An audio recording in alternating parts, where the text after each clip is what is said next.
Hi everyone, and welcome to another episode of Haunt Talk. Another special episode. If you missed it, we previously did the top 10 haunted houses in Ohio. In today's episode, we are going to be doing our second most visited haunt state is our top 10 in PA. Now, we haven't visited as many in PA as Ohio. We counted it. We've been to... It's like 16 at least. There's been more, but that's the ones that we've, I think, done reviews on. Yeah. 16. There's been others that we haven't done reviews on, but we're only going to count the ones that we've done reviews on this channel in one way or another. There's a couple, like Haunted Hills Estate, which was a Christmas event, but we do plan on going to that this year.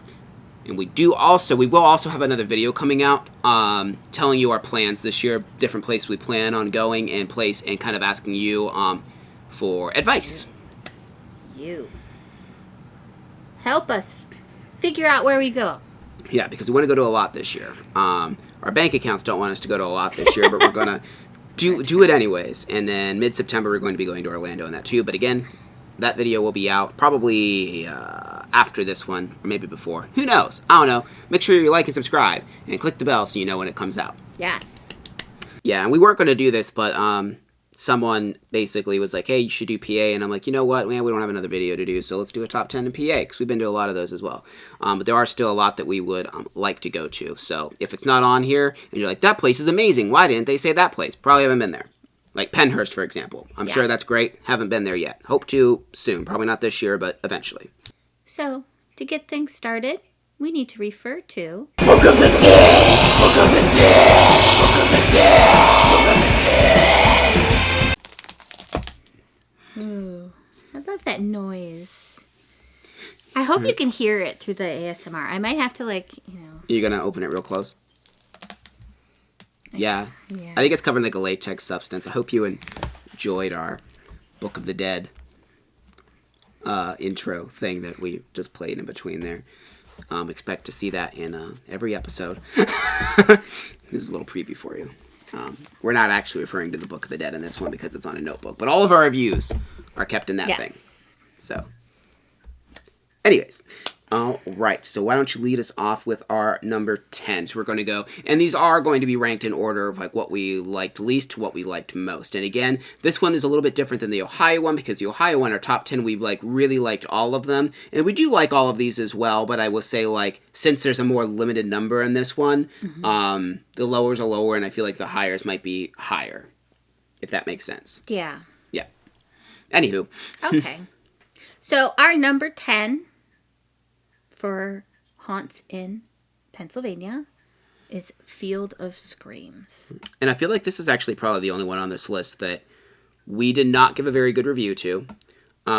We do want to go again because I think we might have just had a bad experience. Yeah, it was something. Yeah, it was extremely crowded the night we went. And I mean, that happens, but the way the crowds were handled were terrible. Every single haunt...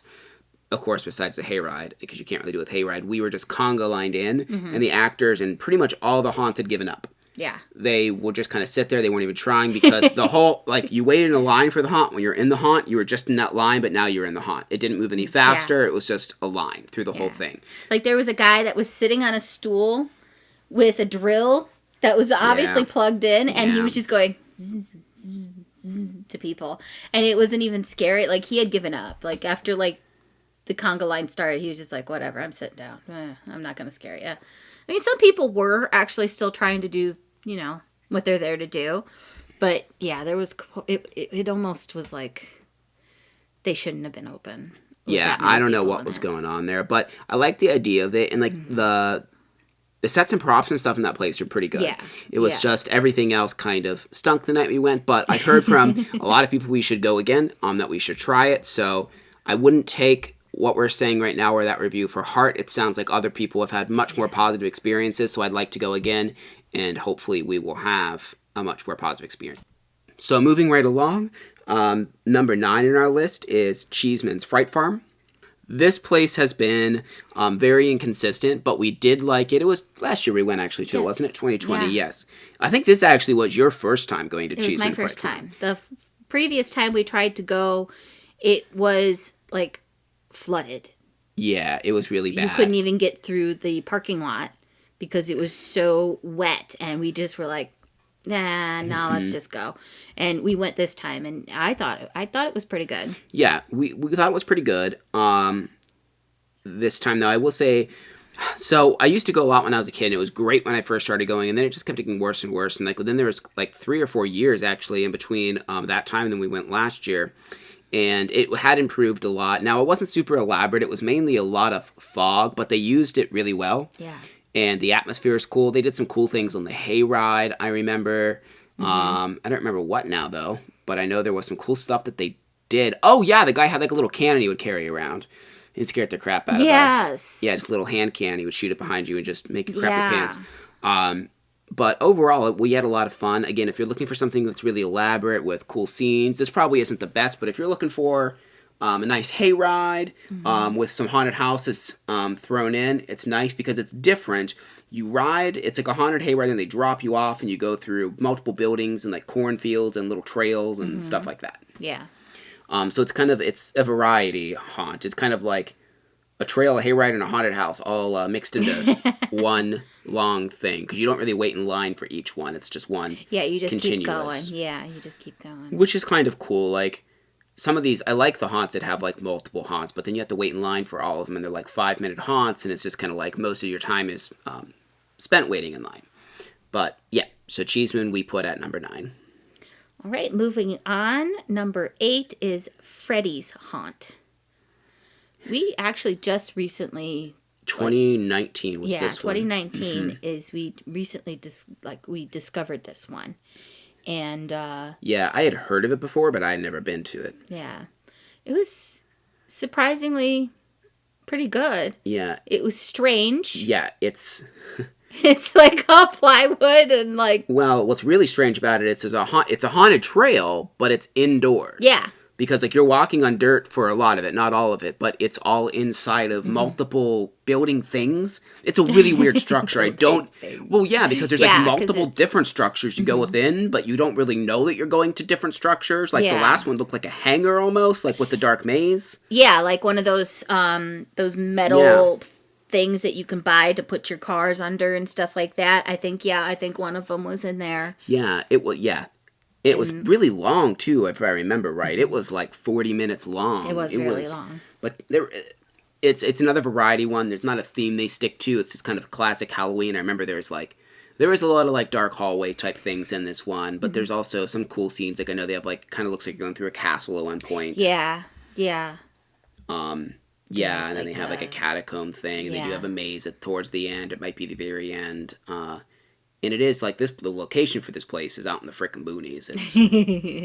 It's worth it. It's a good haunt. And if I remember right, it wasn't very expensive either, which was nice. No, and they gave like a ton of discounts for like military. I'm pretty sure Dustin, our friend, got in just for free for being military. I think it was just free. Yeah, he got which was cool. a discount or free. So yeah, real cool haunt. I highly recommend. Even though I know, like I said, it's at 8. Like I highly recommend this one. We like I said, pretty much every haunt on this list. So if you want something different and long, it's a good one to go to. Yeah.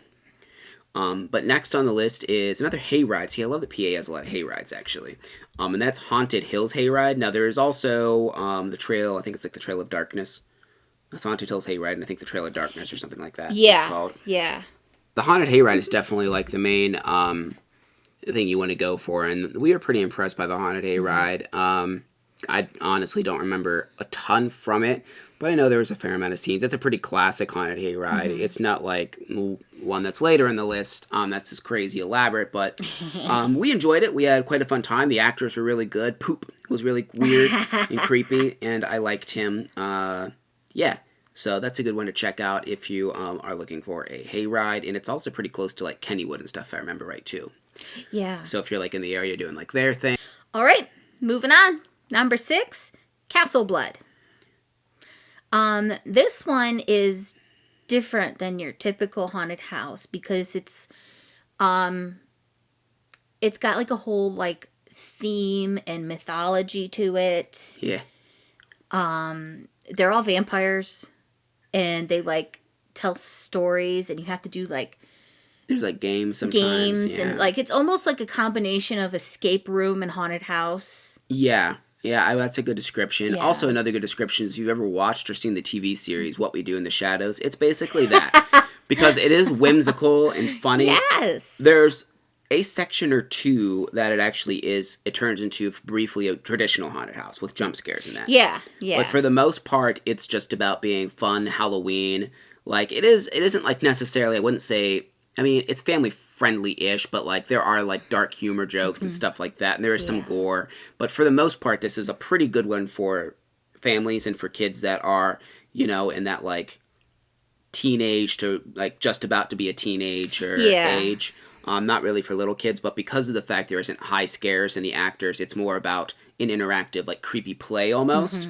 It's a great option for that. And they also do a lot of like seasonal events. Yeah, which is cool because we did a Christmas one for them as well. We went for Christmas. They had it for St. Patrick's Day, I believe. And I think they might even have one during the summer. I don't remember. I think they did one for like Friday the 13th or something. Maybe. But yeah, we've only ever been there for the main season and then once for the Christmas one. But it was a lot of fun. And it's also close to a few others, I do believe, as well. So. Yeah, it wasn't too far from, like, Demon House and... that's not on the list. What else we did? I don't remember. It is closer to, like, some other ones, but yeah. Definitely check that one out. Yeah, definitely check it out. It's a lot of fun, and the people that run it are super cool, and they've been doing it for a long time. And it's in a weird location. It's just kind of in a neighborhood. Yeah. It's just a creepy house on a corner. Yeah, it's this old funeral home house, and it's just super creepy. Yeah, the place is kind of falling apart, but it kind of adds to the atmosphere, but they probably are going to have to fix that at some point. But yeah. So number 5 is the ScareHouse. So this is another interesting one. They used to be, like, pretty much in downtown Pittsburgh in a old theater. Yeah, it was an old theater. Now they're in a mall. Which we didn't have high hopes about that when we heard, because mall haunts, and, you shouldn't judge a book by its cover, because there are good mall haunts, and I know a person that used to run a mall haunt. But they, I think, actually improved a lot, because they were getting... ScareHouse used to be amazing, and then they got worse and worse at their old location. And then... Here, I feel like it's kind of a breath of fresh air. Yeah. It's like they needed the move in order to, like, reinvigorate their passion, and it worked. It definitely worked. I wish it was a little bit longer. Yes. And I don't know how much more room they have in there to expand, but what is there is good. We went there twice, actually. It's funny, we did the normal season, and then we went, they wanted to open up for Christmas, but they couldn't because of, the pandemic, and so they had it all decorated for Christmas, so they opened it for Valentine's Day, but it was themed as Christmas, which was funny. We actually liked it better when we went for the Valentine's Day one, I do believe. Yeah, it was a lot of fun. It was like they kind of like it felt like there was more actors that time. Yeah. So that was really cool. But no, like the theme, like the first one, it's lit, but they also give you like a flashlight that kind of like flickers in and out and stuff like that to kind of look around. And it's like you're exploring an old abandoned house. And there's a lot of cool scenes in there, very detailed. And then they had one, it was like like a laser punk, like a cyberpunk theme. Cyberpunk. And then the other one was like a zombie apocalypse kind of one. Which is actually a really good zombie one, because it was kind of like an open design. We were exploring the streets of a city and going through city shops and stuff. So I'm usually not a fan of the zombie thing. But this was really well done. It was really well done. And they had a zombie one in the old location, too, that I wasn't a fan of. So this is a big improvement over that one. But yeah, ScareHouse, also really good just because they're in a mall, don't knock them. And the mall's basically abandoned. Me and Kim would love we don't want the mall to close down. We don't want people to go out of business. But if it were to close down, it'd be amazing if ScareHouse could just have the whole mall and it could just like... It's kind of weird because there's like a Claire's Boutique like right across from the haunted house. There's not much in that mall. Like the whole court...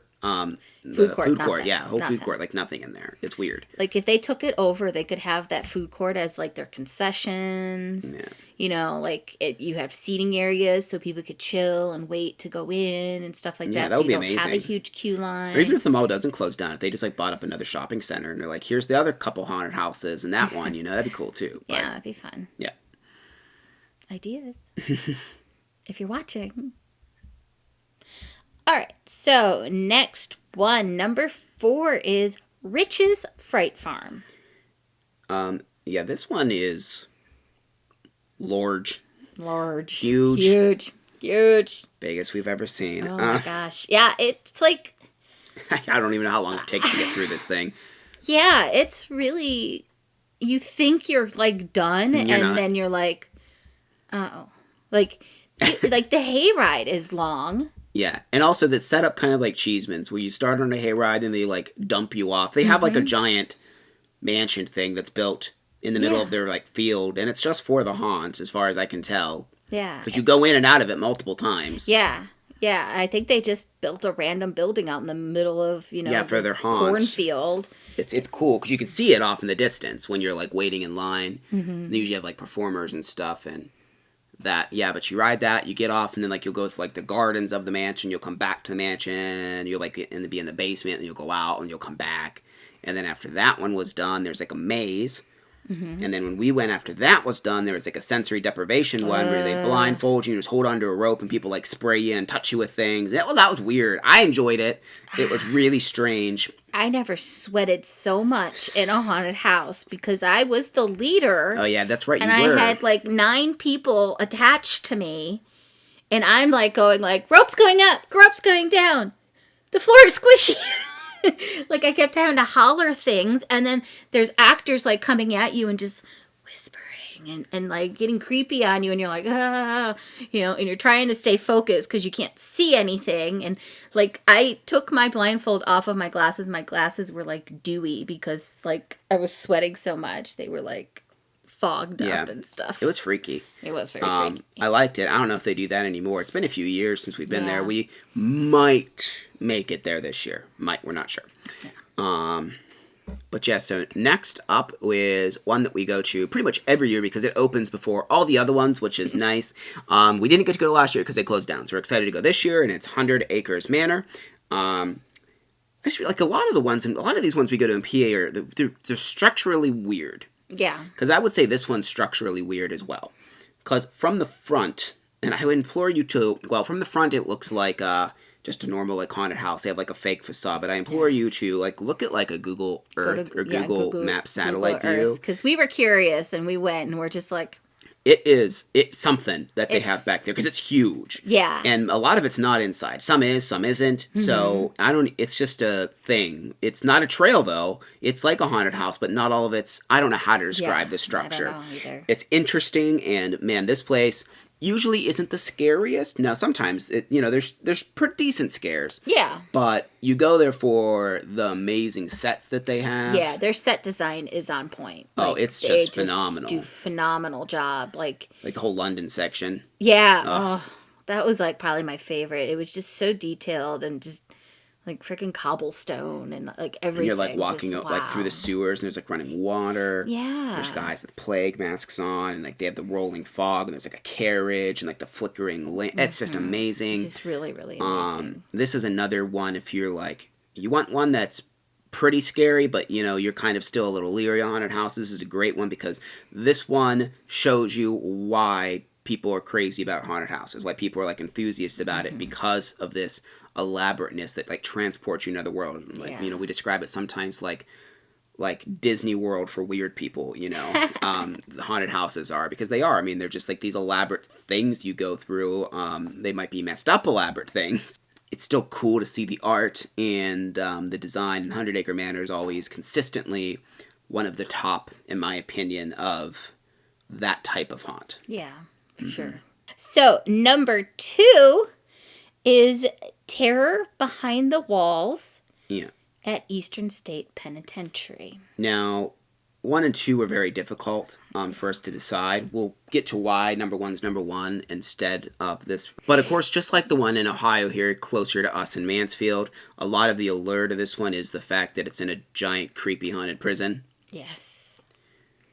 I really want to go investigate there. Eventually, we probably will for Haunted Adventures. It definitely adds to the atmosphere of a haunted house, and they use it to their full advantage. Oh, yeah. This one actually had where it had a touch pass. Yeah, similar to how Mansfield does, yeah. It was with the glow stick again. But this one wasn't an upcharge, right? It was just a thing you could It was choose. yeah, you could just option in. Yeah, Which it is wasn't an cool. upcharge, Yeah, you which didn't have I to like. upcharge. Yeah. I think you should pay more if you don't want to get touched, honestly. But that's just my opinion. Right.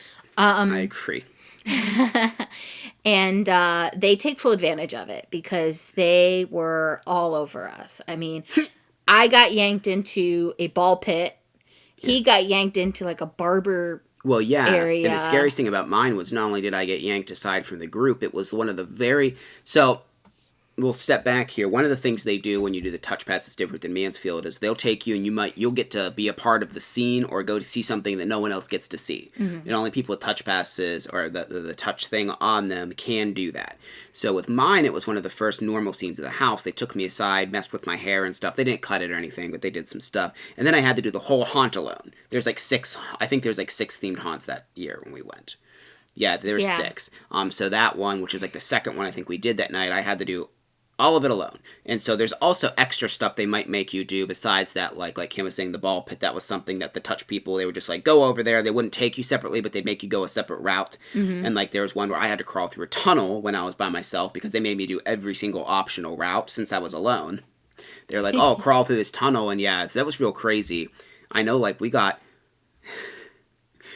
goosed pretty hard by a chainsaw up the butt. I remember that happening, both of us. It was a little painful. He was just like, boop, with it. Like, he just kind of, he was trying to, to get in there, yeah.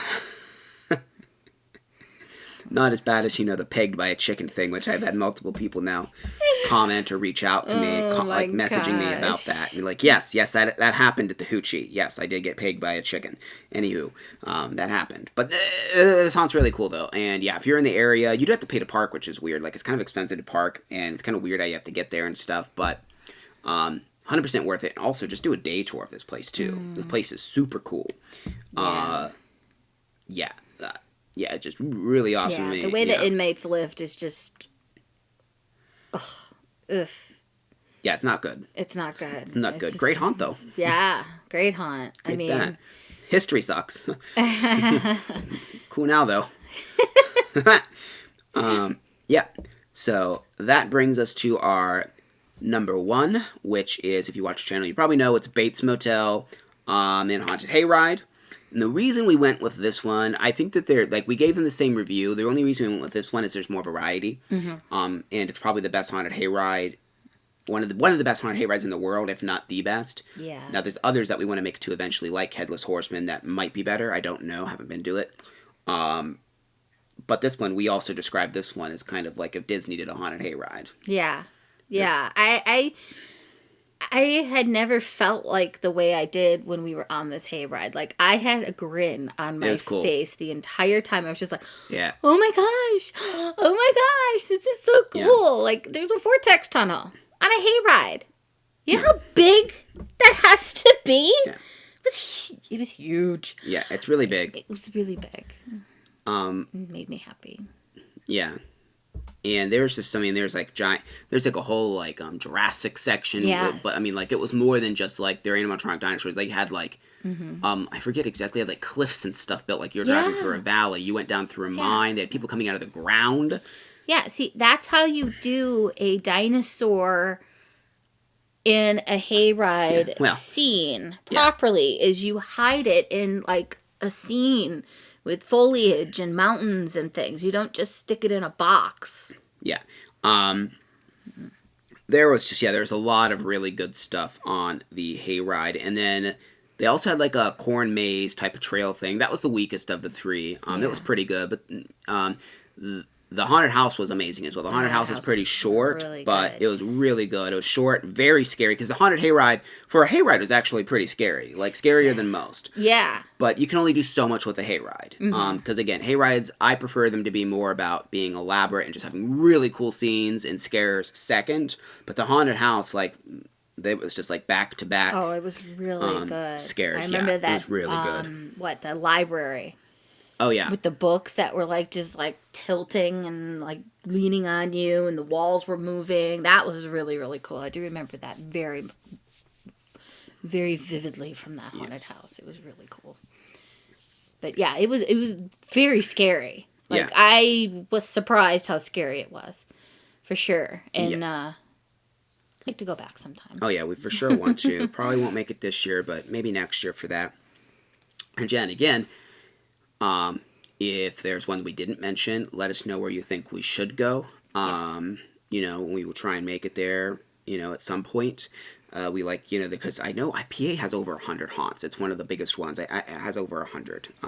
So we have only been to a fraction of them because some of them are on the other side of the state, more towards New York. There's a few we plan on going to this year. And if you're curious about that, again, make sure you watch that video when we say our ones that we plan on going to this year, because we'll be mentioning it there. But still, you can tell us here. You can message me. All of the links are always in the description for my email, for Facebook, for everything. If you need to contact us, or of course leave a comment, make sure you subscribe and ring the bell. If you like this content, and if you're not sure, go check out the other stuff. We do short films. We also have a podcast called Creeps, Creatures, and Haunts. Oh my. Which we're loading some of these videos up to that as well. If you might be listening to some podcast form now, because in October, it's going to be harder for us to create much other content besides Haunt Talk, because we film so many videos and go so many places. But, in the off season, we go to real haunted places and do investigations and stuff like that. So, and if there's any other type of video you want us to make or you'd be interested, let us know that as well. Because, we try different things to kind of see what sticks. Because, again, we can only really review haunted houses like about a month and a half out of the year. So, yeah, let us know what you would like to see in the future. But thank you very much for watching, and we will see you in the next video. Bye.